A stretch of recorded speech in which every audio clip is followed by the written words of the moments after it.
Hello everyone, my name is Ashish and you're watching Grow with Ashish Bro. In this video, I'm going to inform you about the hiring which is coming from one of the most famous US healthcare company, the name R1RCM Global Private Limited. So the R1RCM hiring on the four location which is R1RCM Indore, Gurugram, Noida, Chennai. So this is the location where the R1RCM is hiring is going on currently for the entry level position. Okay, so in this video you will get the complete information about the hiring information and the interview procedure too. Okay, so you will get the all information in the single video, so don't need to skip, just watch the complete video so you will not ask any such questions like a doubt. So don't worry about it. If you have any concern, definitely you can reach out to me. So without further delay, let's get start the video. आइए देखते हैं मजा आएगा ये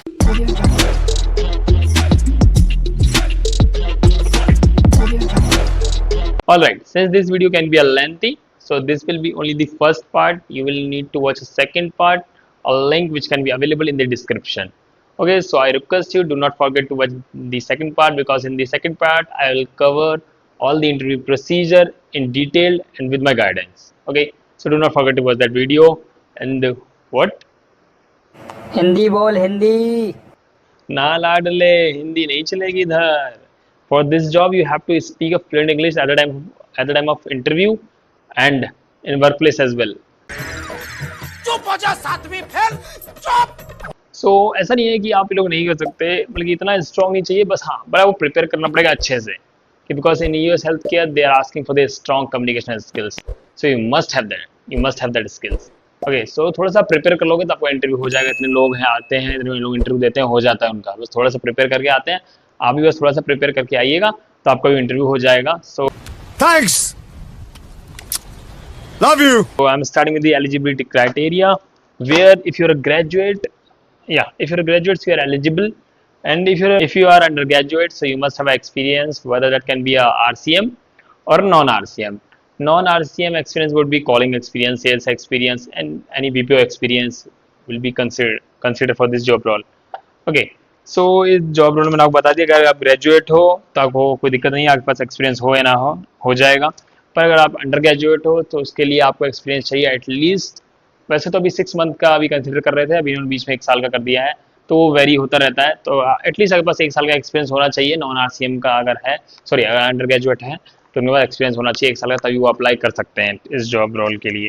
और graduate है तो वो कर ही सकते हैं, पर ऐसे कुछ ग्रेजुएशन स्ट्रीम है, फील्ड है जिनके लिए यहाँ पे हायरिंग नहीं होती है, जिसके BTech है, BE और बैचलर ऑफ इंजीनियरिंग और LLB. तो ये 3 जो हैं वो अलाउड नहीं है इस हायरिंग में, तो वो लोग अप्लाई नहीं कर सकते. उनके लिए दूसरी जॉब है, तो जस्ट जल्दी जल्दी वो पोस्ट कर दूंगा, तो उसे आप जरूर से चेकआउट करें. ठीक है, तो मैंने आपको ग्रेजुएशन क्राइटेरिया बता दिया है, इसमें आपको ग्रेजुएशन होना चाहिए, अंडर ग्रेजुएट होगा तो एक्सपीरियंस उसमें चाहिए. ठीक है, फर्दर बात करो लोकेशन की, तो मैंने आपको लोकेशन स्टार्टिंग में बताया था कि ये चेन्नई के लिए हायर कर रहे हैं, नोएडा के लिए भी हायर कर रहे हैं, और गुरुग्राम के लिए भी हायर कर रहे हैं, और इंदौर के लिए.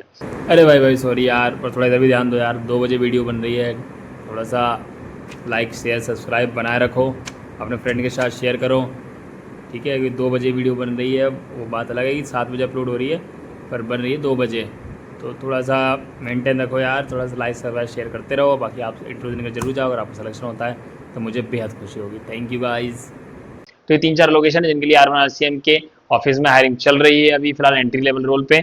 और फर्दर वर्क टाइप आपको पहले बताया था, जैसे वर्क टाइप क्या होता है, अगर मेरी हायरिंग होती है मुझे क्या काम करना पड़ेगा उसमें. जैसे नॉन RCM है, उन्हें नहीं पता, जैसे मैं भी था नॉन RCM तो मुझे नहीं पता था इसमें क्या मुझे काम करना पड़ता है. इसमें काम ये रहता है कि आपको US हेल्थ केयर, इसमें 2-3-4 LOBs हैं, तो आप मैं नहीं कह सकता आप किस में जाएंगे. अगर आप बिलिंग में जाते हैं, ये AR फॉलोअप में जाते हैं, ठीक है, तो वैसे तो मेनली जो हायरिंग कर रहे हैं AR फॉलोअप के लिए कर रहे हैं, पर उसमें से भी डिवाइड कर देते हैं एज पर दी बिजनेस रिक्वायरमेंट. ओके, तो अगर आप AR फॉलोअप में जाते हैं तो AR फॉलोअप में कुछ ऐसा रहता है कि आपको वहाँ पे कॉल करना पड़ता है इंश्योरेंस कंपनी को, US पेयर को, कि ये क्लेम डिनाई हुआ है, क्यों डिनाई हुआ है. आपको थोड़ा वहाँ पे कन्विंस करना पड़ेगा कि no this is the incorrect denial, so you have to process this claim again. Okay, तो आपको ये US इंश्योरेंस कंपनी से बात करनी पड़ेगी कि जो भी क्लेम रिजेक्ट होंगे, डिनाइड होंगे, उनको पेमेंट उनका निकलवाने के लिए. मतलब सब टारगेट बेस्ड नहीं रहता है, पर थोड़ा बहुत टारगेट जो नॉमिनल आपको हर वर्क प्लेस पे आपको देखने मिलेगा, तो वही टारगेट्स में भी आपका रहेगा. और बिलिंग में जाते हैं तो उसका अदर काम है. ओके, वो क्योंकि आपको प्रॉपर ट्रेनिंग इसमें मिलती है, तो ऐसे कोई चिंता वाली बात नहीं है. और अगर मैं बात करूं लोकेशन मैंने आपको बता दिया है, एलिजिबिलिटी क्राइटेरिया बता दिया, जॉब रोल इसका आपका रहेगा एनालिस्ट और सीनियर एनालिस्ट। ठीक है, अगर आपको एक्सपीरियंस है तो आपको एज अ सीनियर एनालिस्ट मिलेगा, अगर आपको नॉन आरसीएम का एक्सपीरियंस है तो आपको एनालिस्ट मिलेगा, और अगर आपको फ्रेशर हो, एक्सपीरियंस नहीं है आपको, तो आपको मिलेगा एसोसिएट एनालिस्ट। उसमें भी पता क्या है, अगर आप कहाँ ट्रेनिंग आपकी हो जाती है तो आपका कुछ अमाउंट भी बढ़ जाता है, और सेम आप एनालिस्ट पे आ जाते हो, एसोसिएट से एनालिस्ट, तो उसमें कोई दिक्कत वाली बात नहीं है।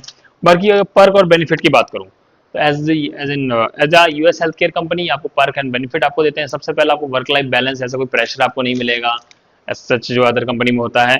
बाकी आपको कैब प्रोवाइड कर रहे हैं, बोथ साइड्स कैब है आपके लिए with in the hiring range. तो आपको हायरिंग रेंज में आपको कैब मिलती है, ड्रॉप के लिए भी पिकअप के लिए, दोनों तरीका मिलेगा, कोई भी आपका कन्वीनियंस नहीं लगेगा आने जाने के लिए ऑफिस का, तो ये अच्छी बात सबसे। और वन टाइम मील आपको प्रोवाइड करती है, अगर आपकी आफ्टरनून की शिफ्ट रहेगी तो आपको लंच मिलेगा, और आपकी ग्रेवियर शिफ्ट रहेगी जैसे कि शाम के 6 बजे से लेकर सुबह के 3 बजे तक, तो आपको डिनर मिलेगा। ओके, तो वन टाइम मील है, 5 डेज वर्किंग आपको मिलेगा, और रोटेशनल नहीं है, फिक्स्ड ऑफ है इसमें, सैटरडे संडे बहुत जगह रोटेशनल रहता है, बहुत प्रॉब्लम होती है लोगों को, पर in this company you will get the fixed of with जो रहेगा सैटरडे और संडे। ठीक है, दोनों फिक्स्ड ऑफ रहेंगे। और मील आपको मैंने बना दिया, बोनसेस और रिवार्ड्स भी इसमें कुछ रहते हैं, वो आप जब कंपनी के अंदर जाओगे तो आपको पता चल जाएगा डिटेल में। बाकी सैलरी, अगर मैं सैलरी की बात करूँ, जो आपको सैलरी मिलती है फ्रेशर को, अगर मैं आरसीएम का फ्रेशर देखूँ तो इसमें आपकी सैलरी फिक्स है, जो कि इसमें आपकी रहती है 21 समथिंग सीटीसी रहती है, और 15 समथिंग या 16 समथिंग आपको इन हैंड आता है। ओके, फ्रेशर को बता रहा हूँ, नॉन आरसीएम नहीं, अगर ग्रेजुएट फ्रेशर हो तो उसके लिए ये सैलरी बता रहा हूँ कि आपको मिलेगा 15 या 16 इन हैंड, और उसके 21 सीटीसी। बाकी इसके अंदर की एक बात बताऊँ, देखो अब डिपेंड करता है, वैसे तो अंदर की बात ये है कि आपको इसमें 50,000 रुपये बढ़ जाते हैं ट्रेनिंग के, जैसे आप कमिट कर लेते हो तो 50,000 ऐड हो जाता है, जो अब बनता है 18,000 प्लस इन हैंड, और 23 प्लस सीटीसी आपकी इसमें बनती है। ठीक है, ये अंदर की बात है, आप डिपेंड करता है वर्क पे। बाकी इंटरव्यू राउंड्स, क्योंकि इसमें इंटरव्यू में मुझे आपको बताने के लिए बहुत कुछ है। बाकी एक और बता देता हूँ कि जो कंपनी हायर कर रही है, कंसल्टेंसी भी हायर कर रही है इन कंपनियों के लिए, और ये डायरेक्ट भी हायर कर रहे हैं। ओके, तो जैसा आपको ठीक लगे आप वैसे तरीके से इसमें अप्लाई कर सकते हैं।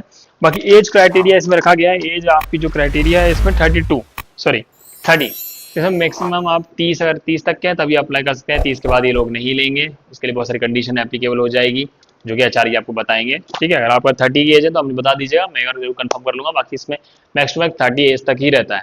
ठीक है, 30 तक अगर आपकी एज है तो आप इसमें बिल्कुल अप्लाई कर सकते हैं। और फर्दर प्रोसेस मैं आपको बता दिया कि इसमें एआर में जा रहे हो या बिलिंग में जा रहे हो या अदर्स हैं, बहुत सारे ऐसे एलओबीज इनके पास, तो as per the business requirement आप उसमें भेज सकते हैं। वैसे जो मेनली हायरिंग कर रहे हैं एआर फॉलो पे हायरिंग कर रहे हैं, अकाउंट रिसीवेबल पे। Okay, so this is all from my side regarding the related to the hiring information। ठीक है, हायरिंग इन्फॉर्मेशन के लिए मैंने आपको पूरा वीडियो इस वीडियो में बता दिया है, और रिक्वेस्ट करूँ प्लीज सेकंड पार्ट देखना मत भूलना, वो बहुत ज्यादा मेन रहेगा, कि ये तो हायरिंग इन्फॉर्मेशन है, हो सकता है अगर आपने कहीं से और से ले ली हो, पर इंटरव्यू प्रोसीजर जो कि मैं इंटरव्यू देके आया हूँ और लोगों से मैंने पूछा है कि क्या रहा है उनका इंटरव्यू एक्सपीरियंस, उसके बेस पे वो वीडियो रहेगा, तो सेकंड पार्ट देखना मत भूलना। अगर आप सेकंड पार्ट देखना भूलते हो तो फिर आपके लिए दिक्कत हो सकती है। ठीक है, तो सेकंड पार्ट जरूर देखना आप मेरी वीडियो का, जो कि इंटरव्यू प्रोसीजर रहेगा फुल गाइडेंस के साथ, क्या क्वेश्चन रहते हैं, क्या क्या होता है, पूरा बताऊंगा मैं आपको। Okay, so don't worry about it the interview procedure, just check out my second part, जो कि अपलोड हो जाएगा जल्द से जल्द इस वीडियो के बाद, तो जरूर आप चेकआउट कर लीजिएगा। ठीक है, so this all fry side, if you very any concern regarding the hiring information जो मैंने बताया है, या कुछ मिस करूंगा तो आपको डिस्क्रिप्शन में मिल जाएगा, तो आप मुझे कमेंट कर सकते हैं, सेम जहाँ यूट्यूब पे देख रहे हैं, अदरवाइज मेरे इंस्टाग्राम पे भी पेज है, तो आप मुझे फॉलो कर सकते हैं इंस्टाग्राम पे भी, और सेम नाम से पेज मिलेगा, आपको लिंक मिलेगा सेकंड पार्ट का डिस्क्रिप्शन में या आपको आई बटन पे। ठीक है, जरूर से आप चेकआउट कर लीजिएगा, और इसके अलावा तो कुछ है नहीं, आज के लिए बस इतना ही।